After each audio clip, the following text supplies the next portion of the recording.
Jadi kembali lagi, pada suatu hari Nabi Musa sakit gigi. Nabi Musa nih Pak, Nabi Musa satu-satunya Nabi yang berani nempelin malaikat. Suatu hari Nabi Musa ini ceramah. Nabi Musa ini terkenal garang beliau, berani. Ketika Nabi Musa ceramah, asik-asik ceramah, tiba-tiba ada tamu ganteng pakai surban pakai jubah. Assalamualaikum, kata Nabi Musa. Assalam. Ngapa kau nih orang tengah ceramah malah bertamu-tamu? Ada apa? Saya malaikat pencabut nyawa. Terus mau ngapa kau sini? Saya mau cabut nyawa Nabi Musa. Sini. Baik. Malaikat pencabut nyawa bu, udah pelek bu. Bengkak pipi malaikat. Lapor pada Allah. Ya Allah, saya ditempeleng kena Nabi Musa. Apa kata Allah? Biarkan dia kekasihku. Ini Nabi Musa. Jadi suatu hari Nabi Musa sakit gigi. Sakit gigi lapor pada Allah. Ya Allah, saya sakit gigi. Apa kata Allah? Musa, di pojok sana ada pohon. Kau ambil daunnya, kau kunyah, kau makan, pasti sembuh. Akhirnya Nabi Musa pergi ke pohon yang Allah tunjuk, ambil daunnya, dikunyah, sembuh. Dapat berapa bulan, lama-lama kemudian, berapa bulan kemudian Nabi Musa sakit gigi lagi. Nggak lapor pada Allah, tak lapor. Langsung pergi ke pohon yang kemarin, ngambil daunnya, dikunyah, bukan sembuh, tambah sakit. Lapor Nabi Musa pada Allah. Ya Allah, kemarin ketika saya sakit gigi, engkau suruh kunyah dari pohon daun tersebut, daun pojok di sana sembuh. Ngapa sekarang tak sembuh? Apa kata Allah? Musa, ketahuilah Musa, pohon tersebut, daun tersebut hanyalah perantara, yang menyembuhkan adalah aku, Allah Subhanahu. Disebutkan dalam sebuah kitab, ada seorang ulama namanya Imam Dhunnun. Imam Dhunnun, atau kalau bahasa Pontianaknya disebut Ustadz Nun. Kenapa beliau disebut Ustadz Nun? Karena kalau ada orang datang berobat kepada beliau, beliau ini ngambil piring Pak, ngambil piring, ngambil pulpen yang bisa dihapus, yang jenis spidol ya, ditulis di piring huruf Nun, tulis huruf Nun, lalu diberi air, dihapus. Setelah dihapus diminumkan, minum, sembuh. Ada orang datang stroke, ditulis huruf Nun, diberi air, dihapus, minum, sembuh. Akhirnya beliau dipanggil Ustadz Nun. Dapat beberapa hari kemudian beliau ini ada undangan di kampung sebelah. Beliau bilang ke anaknya, nak, abah mau berangkat undangan agak lama, balik sore. Kau jaga rumah siapa? Berangkat Ustadz Nun. Udah lama, udah jauh Ustadz Nun, datang tamu, bawa pasien, bawa orang sakit. Orang sakit ini sakit parah. La yahya la yamut, kata orang Arab. Tak hidup tak mati, napasnya sedang habis. Assalamualaikum, salam. Ustadz Nun ada? Oh, abah tak ada, abah keluar. Udahlah kalau gitu aku nak balik. Tak usah balik, nak apa kau? Enggak, abah tak ada, tenang ya. Ada yang sakit ke? Ini sakit parah, tenang, duduk, tenang. Aku tahu bah, tenang. Anaknya ngambil piring yang biasa dipakai oleh abahnya, ngambil pulpen yang biasa dipakai, ditulis huruf Nun, diberi air, dihapus, minum, mati. Bukan sembuh, mati. Ribut satu kampung. Tak berapa lama kemudian Ustadz Nun balik. Ada apa nih kata Ustadz Nun? Ada apa nih? Begini Pak, jadi ada orang sakit nih Pak. Saya kayak abah, ikut abah. Saya ngambil piring, saya tulis huruf Nun, saya hapus, saya minum kan, mati Pak. Apa kata Ustadz Nun? Nah, bukan masalah tulisannya nak. Semua orang pandai nulis huruf Nun nak, tapi gimana orangnya nak? Gimana tahajudnya? Gimana sholat duhanya? Gimana zikirnya? Gimana sholawatnya? Gimana ibadahnya? Contoh, ada enggak bapak ibu punya keluarga yang sakit berobat ke dokter habis puluhan juta tak sembuh-sembuh? Ada? Ada kan? Udah berobat sana sini, ke Malaysia, ke Jakarta, dokter angkat tangan, tak sembuh-sembuh. Ada orang nunjuk, ada di sana tak ada gigi kecil. Kalau dulu berehan, ketika masih di mondok di Al-Jihad, beliau itu lagi nikmat. Itu banyak orang minta air, itu masih kecil itu. Itu ada gigi kecil tuh. Kau minta ya air. Dulu kena berehan bukan di ludah kan, di ludah itu. Cuy, minum sembuh. barokah. Tapi ingat, yang nyembuhkan bukan Jibril, yang nyembuhkan bukan dokter, yang nyembuhkan bukan obat, yang nyembuhkan adalah Allah Subhanahu wa asyhadu anna Muhammadar Rasulullah. Dan aku bersaksi bahwa Nabi Muhammad adalah utusan Allah. Kalau betul-betul kita bersaksi bahwa Nabi Muhammad adalah utusan Allah, buktikan persaksian kita dengan apa? Dengan mengikuti akhlak Nabi, mengikuti suri teladan Nabi. Nabi Muhammad di Bapak Ibu, Masya Allah, beliau ini orangnya sabar. Suatu hari Nabi Muhammad berdakwah ke kota Taif. Kota Taif ini jaraknya dari kota Mekah ke kota Taif kurang lebih 2 jam pakai mobil. Jadi Nabi Muhammad berdakwah dari kota Mekah ke kota Taif untuk mengajak orang kota Taif menyembah Allah. Tapi ketika Nabi Muhammad nyampe ke kota Taif, bukan disambut dengan hadrah, bukan disambut dengan makanan, disambut dengan lemparan batu sampai pecah. Dahi Nabi Muhammad sampai pecah, mengeluarkan darah. Malaikat yang awal Nabi, malaikat Jibril panas. Apa kata malaikat Jibril? Muhammad, kalau kau berizin, aku angkat kota Taif, aku balik kota Taif, biar mati semua orang kota Taif. Apa kata Nabi Muhammad? Jangan Jibril, tidak boleh. Nabi mengangkat tangan berdoa. Orang kota Taif oleh Nabi didoakan, bukan doa jelek, doa bagus. Apa kata Nabi? Allah mahdi qaumi fa innahum la ya'lamun. Yang artinya, ya Allah, berilah kau petunjuk karena mereka belum tahu bahwa itu Nabi. Itu Nabi Muhammad. Berdakwah ke kota Taif disambut dengan lemparan batu. Nggak kayak ustaz sekarang, kayak saya, Mas Sahrul, Mas Barok nih. Kalau dakwah enak, baru datang disambut dengan hadrah. Kayak tadi saya baru datang disambut dengan kue. Ya, nanti habis ini disambut dengan makan. Makan biasanya ada makan, ya. Nah, makan. Kadang-kadang dapat berkah. Ya, kadang-kadang dapat amplop, kadang-kadang lah ya. Kalau sini tidak, jangan siapkan. Ini pondok saya sendiri, jadi tidak perlu. Kalau saya ingin terima amplop, saya nggak buat. Saya ngambil duit saya sendiri kan gitu. Makanya itu pentingnya, Bapak Ibu, pentingnya. Kalau datang acara di masjid, Maulid Nabi, Surat Mi'raj atau undianan, makan dulu ya. Makan dulu di rumah. Ngerti? Jangan ngarap dapat makan di tempat acara. Iya kalau dapat, kalau tak ada. Untung di sini dapat sini. Alhamdulillah. Saya ini pernah kena saya. Lama 10 tahun yang lalu saya dapat jadwal ceramah di Mempawah. Pada waktu itu Pak Rian Rosan belum jadi wakil gubernur, masih jadi bupati Mempawah. Saya dapat jadwal ceramah di Mempawah. Ini kantor bupati, di belakang kantor bupati ada perumahan, ada masjid di situ. Saya berangkat habis sholat asar oleh istri saya Bu, yang namanya Sahrini. Siapa namanya Bu? Istri saya namanya Sahrini, nama panjangnya Sahrini Juwita. Nah, kalau Bapak ada yang mau ikut medsos saya, silakan ikut TikTok. Tulis di TikTok Ustadz Sahrukan. Kalau nak ikut Instagram saya, tulis di Instagram Ustadz Sahrukan @Sahrini. Kalau nak dengar ceramah saya di YouTube, tulis di YouTube ceramah Ustadz Sahrukan. Silakan di subscribe, like, comment, and share. Oke guys. Ngeting kok guys. Udah sekarang kan gitu, belum selesai guys, ada kayak besti. Belum selesai besti ada kayak selebeu katanya. Rusak udah sekarang. Jadi oleh istri saya Bu, saat ini Pak, sore-sore habis asar saya mau berangkat ceramah ke bawah. Bang, makan dong Pak. Saya bilang gak usah, tenang dah. Bapak ini tadi malam saya ceramah di bawah. Tadi malam baru di Pasir Palembang. Saya bilang ke istri saya, enggak, tenang dah, gak usah makan. Mempawah ini Masya Allah orang Mempawah. Asam pedas, udang galak, ayam bakar, tenang dah. Iyalah kata istri saya, berangkat saya Pak. Karena macet, dulu kan musim macet tol tuh, sekarang ada di Landa. Saya sholat maghrib di jalan, saya nyampe di depan acara pas adzan isya saya nyampe. Sholat isya, setelah sholat isya ini Pak Bupati udah datang, ada Pak Norsan, Pak Bupati, Wakil Bupati, Pak Kapolres, Pak Netramil, Pak Camat, Pak Lurah datang. Akhirnya saya duduk, selesai sholat, mulai acara. Panitia beri saya kue 2 buti Bapak Ibu. Ini perut udah mulai lapar. Diberi kue 2 buti, itu kue 2 buti sekali isap habis. Ngapa? Agar-agar. Ketawa cacing di perut, agar-agar habis. Akhirnya acara dimulai ceramah. Ya saya mulai ceramah jam 10:30 malam. Ngapa mula? Karena terlalu banyak kata sambutan.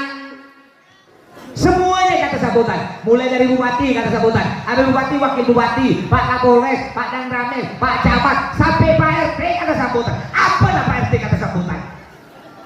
Sorry Pak RT, sorry Pak RT. Jadi kalau ada acara tak usah banyak-banyak kata sambutan. Paling banyak 2 orang. Umpama ada yang datang pejabat, gubernur datang, bupati datang, wakil bupati, anggota dewan, ambil yang pangkat paling tinggi kata sambutan, gubernur, yang lain diam. Begitu. Loh Bapak Ibu ini datang ke sini, mau dengar ceramah atau mau dengar kata sambutan? Apalagi hampir-hampir pemilu, banyak ya kata sambutan. Banyak janji-janji palsu. Sebelum jadi, Bapak Ibu dikumpulkan rumah Pak RT. Wahai warga Pak Serong, pilihlah saya. Kalau sampai saya menang, pokoknya Pak Serong tenang. Sekali menang, betul-betul tenang, senyap, tak muncul lagi batang hidung. Betul? Sampai sakit pantat saya nanti jalan. Muncul-muncul motor saya. Tapi nak terjatuh saya. Tadi itu jalan-jalan ya Allah. Udah berapa kali ganti bupati sini? Mulai dari Pak Muda, Pak Tua, Pak Muda. Ya, tetap ya jalan Tuan Cirebon. Mungkin Bang Sawari nanti ganti bupati mau dapat bagus.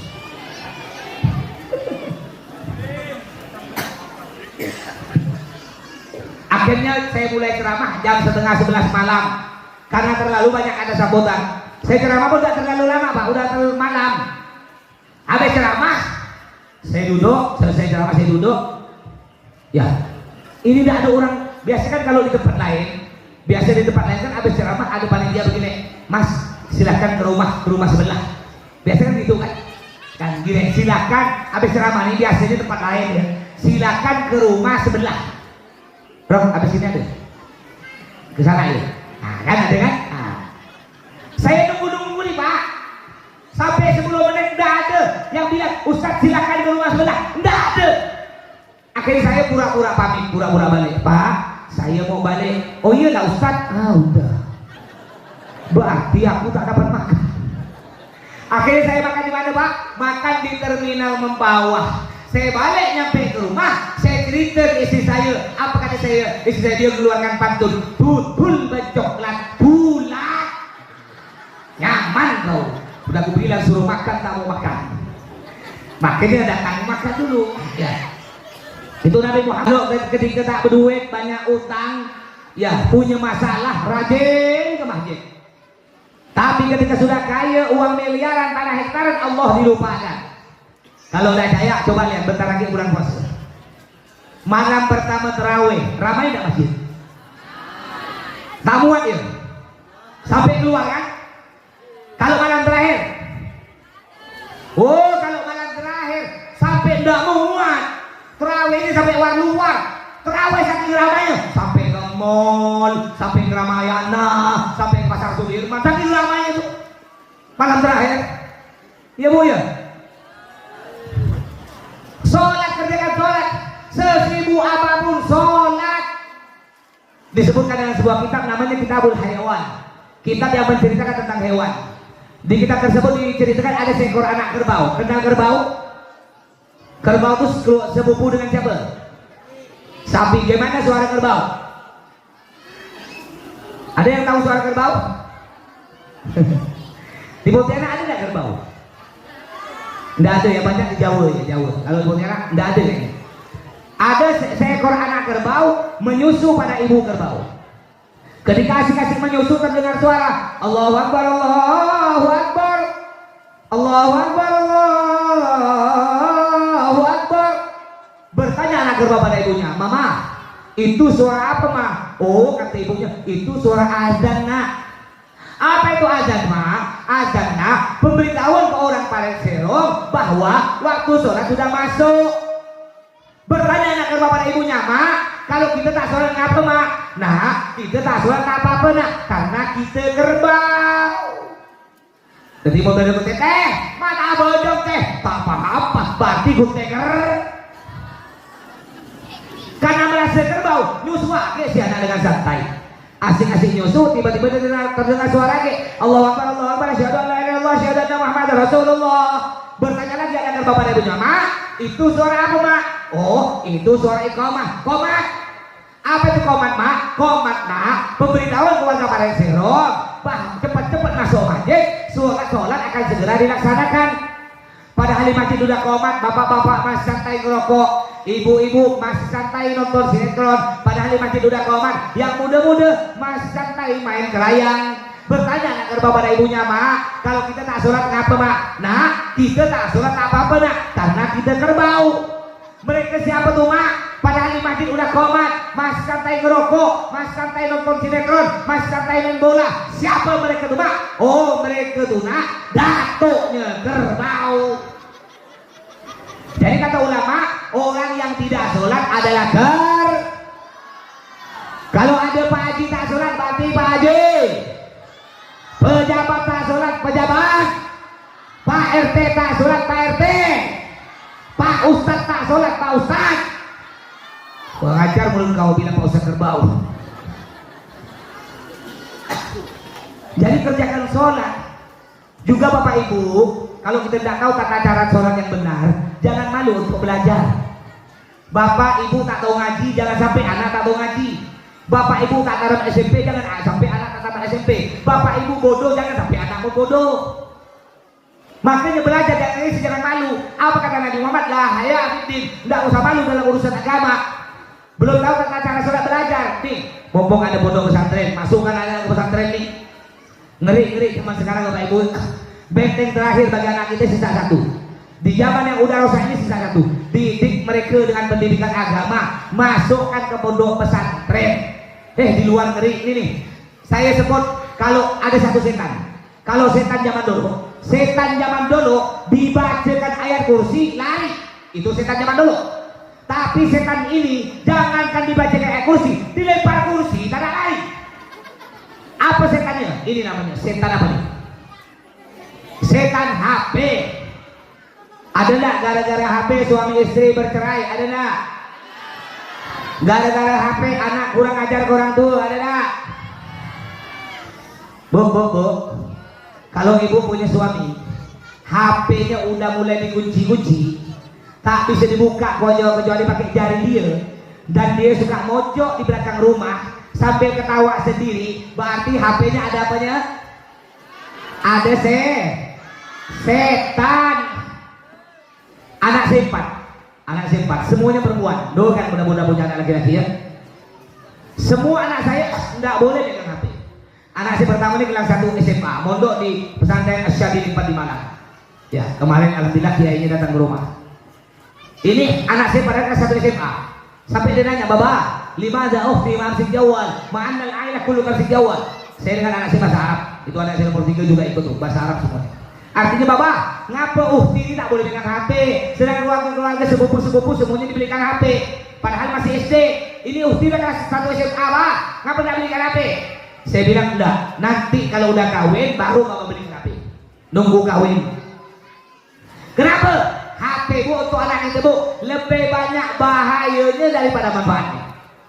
Saya pernah, nih ada guru nangkap sapi Pak. Di sana saya lihat anak kelas 2 MI, anak luar bawa HP. Lalu oleh wali kelasnya diberikan ke saya. Nih Ustaz, HP-nya santri, anak luar kelas 2 MI. Saya buka HP-nya. Saya lihat YouTube-nya, saya ingin tahu apa yang dia tonton tiap hari. Saya buka, astagfirullahaladzim, tiap hari dia tonton video porno. Saya panggil orang tuanya, saya panggil wali kelasnya. Saya tanya wali kelasnya, kok bisa kecolongan? Apa kata wali kelas? Saya pun bingung, nggak Ustaz, dia ini nulis tak pandai. Kalau nulis itu kadang lebih huruf, kadang kurang huruf. Tapi ngapa pula di YouTube dipakai nulis? Saya panggil budaknya, sini kau Pak, sini. Kau ini kan nulis salah-salah. Ngapa pula kau pandai nulis? Gampang Pak Ustaz, kata dia. Tak perlu pakai nulis. Kita tinggal bikin ke YouTube. Nanti kan di pojok atas tuh ada gambar halo-halo Pak Ustaz. Tinggal kita bikin gambar halo-halo. Tinggal kita ngomong video porno. Keluar Pak Ustaz. Rosa. Makanya belajar Bapak Ibu. Jangan malu. Jangan kayak ada cerita. Ada toke keluarga masuk Islam. Toke bujang dan maknyonya masuk Islam. Dan lalu mereka sholat berjamaah. Toki jadi imam, bujang dan manyang jadi makmum di belakang. Dan mereka belum tahu bahwa berbicara dalam sholat dapat membatalkan sholat. Mereka belum tahu karena baru masuk Islam. Toki jadi imam, Allahu Akbar, megang terjemahan nyampe waladalin. Harap maklum, muatlah Pak, muatlah baru masuk Islam. Waladalin. Ketika kata bujang ke belakang, amin. Tiba-tiba ada cicak jatuh dari atas. Cicak. Apa kata bujang di belakang? Hanya ada cicak jatuh. Apa kata maknyonya di belakang? Hanya bujang, kalau sholat tak boleh ngomong, batal lah bujang. Apa kata toki yang jadi imam? Hanya untung aku tidak ngomong. Padahal semuanya ngomong batal. Harap maklum karena mualaf. Rukun Islam yang ketiga, ada yang ketiga. Apa rukun Islam yang ketiga? Mengeluarkan zakat. Zakat ada dua. Ada zakat fitrah 2,5 kilo atau 3 kilo. Ada zakat harta. Zakat harta juga disebut zakat apa tuh? Zakat mal. Cuma banyak orang sekarang yang dikeluarkan bukan zakat mal, yang dikeluarkan zakat mall. Tahu tidak zakat mall? Oh, kalau lebaran pergi ke mall sekeluarga 2 mobil, makan di KFC. Makan di KFC, lalu nanya ke kasir, "Dek, berapa semua, Dek?" 800.000 Pak Haji. Lah, murah ya, murah kata dia. 800.000 murah. Tapi ketika hari Jumat Pak Haji, kotak masjid lewat, ketika ngangkat duit naik warna merah, turun lagi. Naik warna biru, turun lagi. Naik warna hijau, turun lagi. Ujung-ujung dikorek, ada bulat-bulat tuh, bulat-bulat. Duit apa tuh bulat-bulat tuh? Masuk ke kotak masjid, peng, nyaring bunyi. Ditanya kena orang, "Pak Haji, ngapa bunyi?" "Itu suara lonceng surga." Lonceng surga. Bilang ya kau masjid Pak Haji. Kalau di tempat saya di Anjian Sungai Jawi, kalau ada Pak Haji masjid dipanggil Pak Haji Cercer. Tahu Pak Haji Cercer? Cerek-cerek peng. Makanya kata datuk kita zaman dulu Bu, kata datuk kita zaman dulu, tanda orang masin, engkaunya masuk ke dalam. Coba pegang tengkuk belakang. Dipegang betul-betul. Kata orang tua zaman dulu, tanda orang masin, tengkuknya masuk ke dalam. Tapi saya punya kawan, tengkuk nyembul keluar, masin, naudzubillah. Jadi tak menjamin kan. Ada juga di Sungai Jawi, kalau ada Pak Haji masin dipanggil Pak Haji 1000.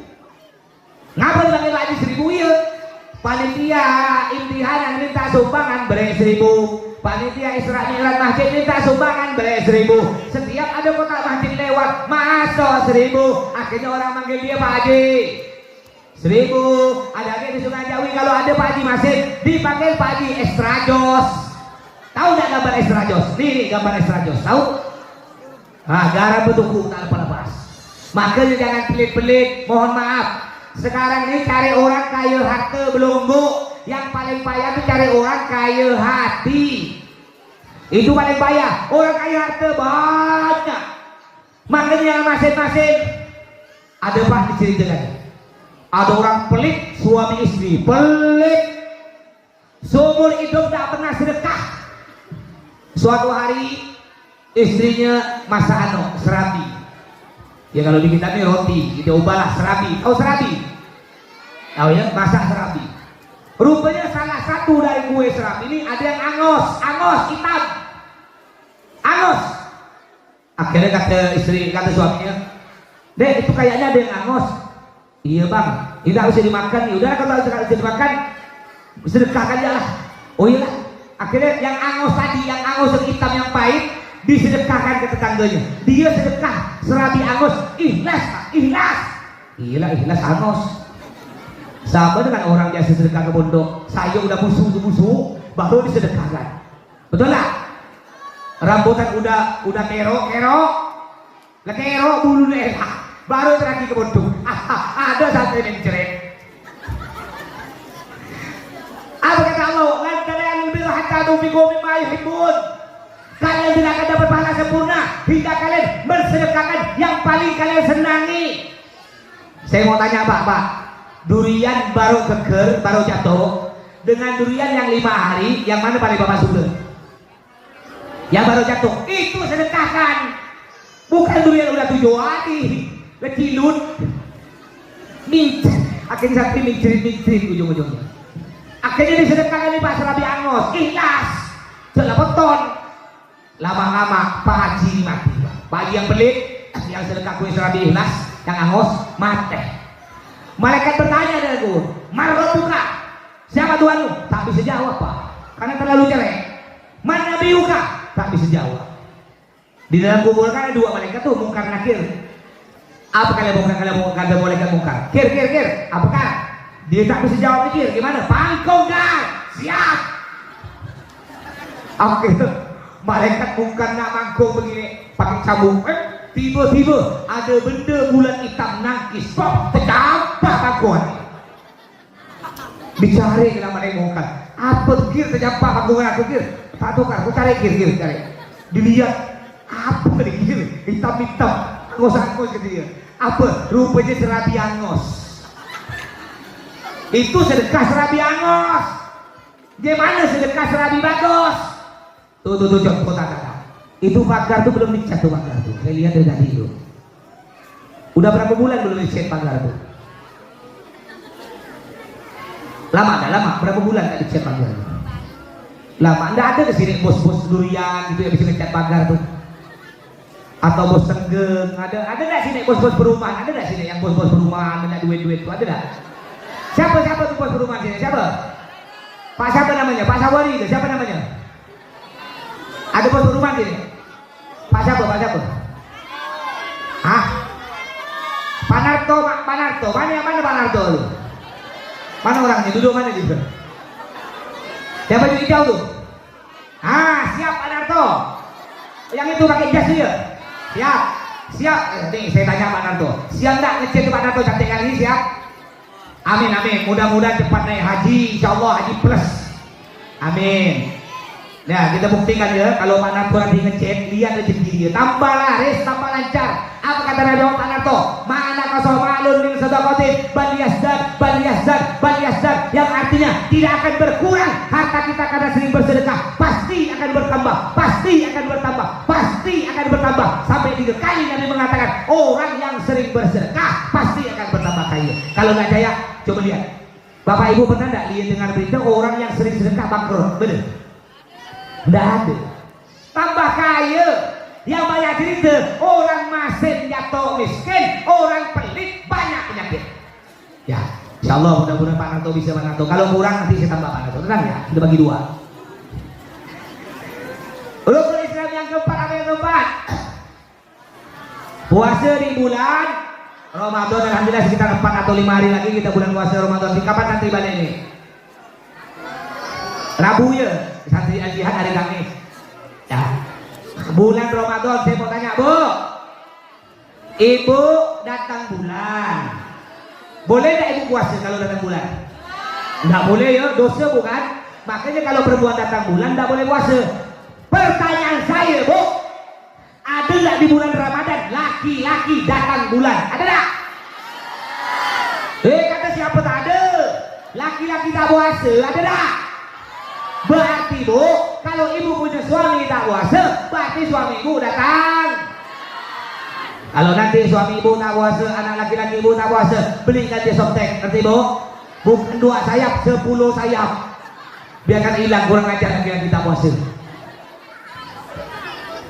Biasa kalau di pasar Kota Baru, bulan puasa siang-siang jam 10, jam 12, alhamdulillah banyak warung tutup ya. Warung makan tutup, warung bakso tutup, warung sate alhamdulillah tutup. Cuma tutup separuh ya. Dilihat di bawah ada kaki, Pak, ada kaki. Dibilang hantu jejak ke tanah, dibilang manusia tak ada kepala. Sekali diangkat Pak Haji menabung. Nikmat ya bulan puasa Bapak Ibu, insyaallah bulan puasa paling nikmat ya. Alhamdulillah. Hebatnya ya bulan puasa berkah nih. Kalau hari-hari ini kita paling makan di rumah paling lauk tempe sambal, tapi kalau bulan puasa masya Allah lauk itu bermacam-macam. Walaupun tempe sampai 5 macam tempe goreng, tempe rebus, sate tempe, perkedel tempe, acar tempe semua nikmat. Apalagi kalau udah dengar terawihan, dengar tuh saudara Muhammad, di sini ngambil berberkah di masjid terawih 23 apa 11? 23. Ada juga tempat lain itu ada 11. Nah, kalau Bapak ikut 11, andaikan. Jawab Pak, jawabkan. Yang ikut 11 dengan yang 23, andaikan pahala sholat tarawih berbentuk duit.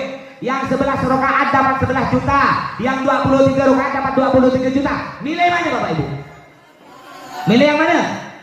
Pasti milih 23, sedang enggak apa lebaran penting naik, telur naik Bu ya. Juga tarawih jangan laju-laju. Saya pernah ceramah di Kuala Mandor B. 17 Ramadan, nuzul Quran. Ini saya 10 Ramadan ada jadwal ceramah lagi di Ketapang. 10 Ramadan. Saya ceramah di Kuala Mandor B. Saya imam Isya.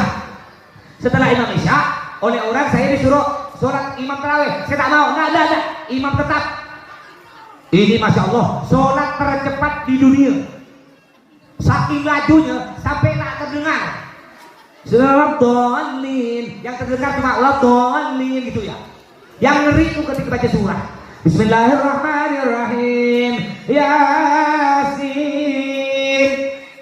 Dalam hati saya Allah berarti Yasin. Udah pas sampai esok. Rupanya cuma dibaca ujungnya. Bismillahirrahmanirrahim. Yasin. Allahu Akbar. Nyaman. Rakaat kedua. Bismillahirrahmanirrahim. Alif lam mim. Allahu Akbar. Laju. Jangan laju-laju, takut tabrakan. Ini saking lajunya akhirnya bahaya kasihan nenek-nenek di belakang Mbak. Gara-gara imamnya laju akhirnya nenek-nenek salah baca. Apa nenek baca? Inna sulati wa suluki wa yamaha, kata dia. Depan Yamaha. Karena laju amat. Rukun Islam yang terakhir yang kelima apa? Rukun Islam yang kelima. Naik haji ke Mekah bagi orang yang Allah berfirman di dalam Al-Quran, A'udzubillahi minasyaitonir rajim. Walillahi 'alan nasi hajjul baiti man istata'a ilaihi sabila. Yang artinya Allah wajibkan pergi haji umrah ke Mekah bagi orang yang mampu. Alhamdulillah ini saya tak diserah Bapak Ibu. Tanggal 16 Januari saya umrah kemarin. Umrah, balik dari umrah, ceramah sampai 10 hari berangkat lagi ke Mekah. Istirahat 10 hari berangkat lagi ke Mekah. Ini baru datang seminggu yang lalu. Tidak ada istirahat, ceramah terus. Tadi malam di Mempawah, besok di asrama polisi. Terus ceramah terus. Ya, alhamdulillah bawa jamaah. Insya Allah saya berangkat lagi. Mungkin ada yang mau daftar silakan. Saya berangkat lagi tanggal 13 Juli. Paket 12 hari, harga 30 juta. Kalau mau daftar, mau ikut dengan saya, rombongan saya, harus daftar langsung ke saya, datang ke rumah. Kalau daftar kantor Muslimah itu bisa ikut ustaz yang lain. Tapi kalau daftar langsung ke rumah saya dengan saya. Kalau laki-laki sekamar, ya sekamar nanti dengan saya. Nah, nanti kita atur. Mama dengan istrinya Pak Ustaz, dengan saya atur semua. Ya, yang merasa tak berduit jangan bersedih ya. Yang merasa tak berduit jangan berkecil hati. Tak boleh ngomong gini, Ustaz, saya tak mungkin nyampe ke Mekah untuk makan sehari-hari tak cukup. Gimana nyampe ke Mekah? Tak boleh ngomong gitu. Kalau kata Allah sampai, pasti sampai. Ada ya jangan. Ini contoh. Di belakang rumah saya. Pas di belakang rumah saya ada orang namanya Pak Bahrudin. Mas Sahrul kenal, Mas Borongnya kenal. Pak Bahrudin dipanggil Pak Nur. Beliau ini gara-gara mangga nyampe ke Mekah. Jadi kebetulan beliau punya mangga di depan rumahnya satu pohon. Datang Habib Anis almarhum, Habib Anis Alindua. Dek, turunkan mangga. Yang masak-masak diturunkan. Itu tuh uang 40. Ya nanti aku bayar ya. Oh enggak usah Beb, ikhlas Beb. Dia ini Masya Allah, orangnya terkenal cinta kepada para habaib, para kiai, para ulama. Jadi kalau saya datang ke rumah dia banyak ayam kampung. Kalau saya beli ayam kampung 2 ekor, udah landak diambil duit, diberi ayam gratis, masih salah menduit lagi ke saya. Ini Masya Allah Pak Baru. Padahal kerjanya tahu dah. Bang Ahmad kenal Bang Ahmad, kawannya Bang Ahmad tuh. Tahu dah pekerjaan beliau? Beliau sehari-hari kerjanya anggota PBB. Tahu anggota PBB? Pencari barang bekas. Ngumpulkan ini. Kalau ketemu saya Mas, doakan saya Mas. Saya ingin ke Mekah Mas. Alhamdulillah setelah dihitung berapa Dek? 40 butir. Nanti itu aja. Enggak usah Dek. Balik Habib Anis.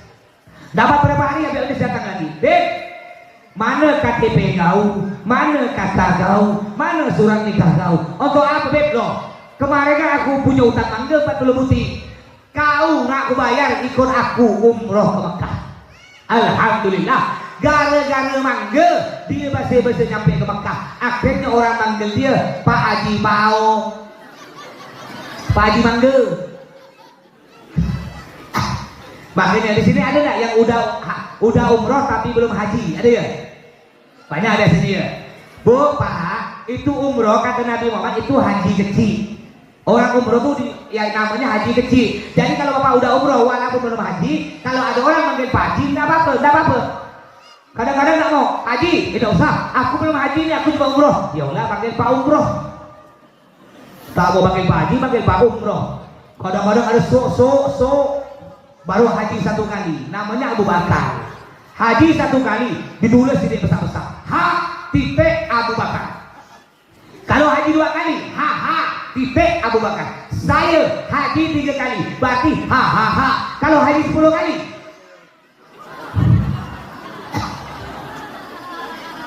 maka jangan berkecil hati ya. Walaupun tak punya duit, niatkan dulu.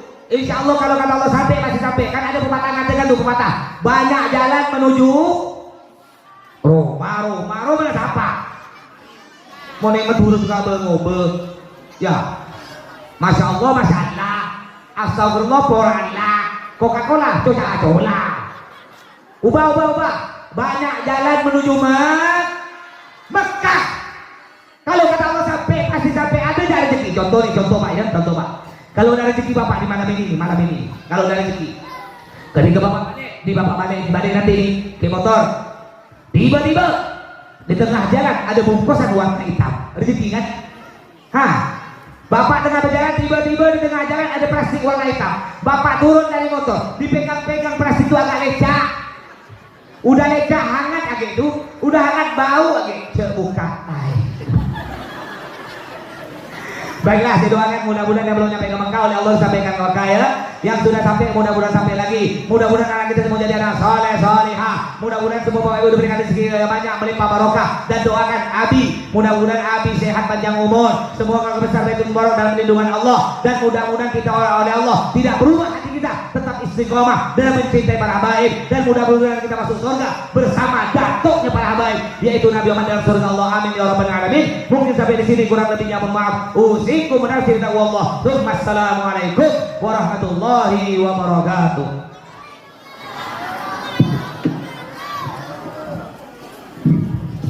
Abi.